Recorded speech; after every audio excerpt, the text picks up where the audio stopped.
ele não pode ser autista. Ele gosta muito de ficar perto das outras pessoas, ele quer ter amigos, ele quer socializar. Então, acho que ele não pode ter autismo. Então, essa é uma das grandes dúvidas que as pessoas têm em relação ao autismo. O autismo, a base principal são as dificuldades sociais. Mas o que a gente tem que prestar atenção é que nem todo autista não gosta de pessoas. Alguns autistas realmente preferem ficar um pouco mais isolados, ou gostam de socializar por um tempo e depois cansam.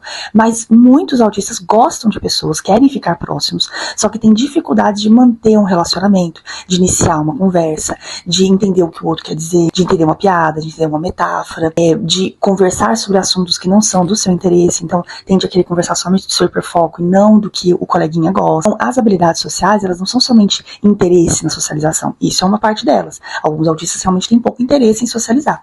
Mas alguns gostam muito de socializar, mas não sabem exatamente como fazer. E aí, por isso, uma das características que às vezes acontece é a criança, o adolescente, o adulto também, fazer aqueles monólogos, por exemplo, no assunto de interesse. Então, eu já atendi um paciente que foi me contar tudo sobre o Sonic.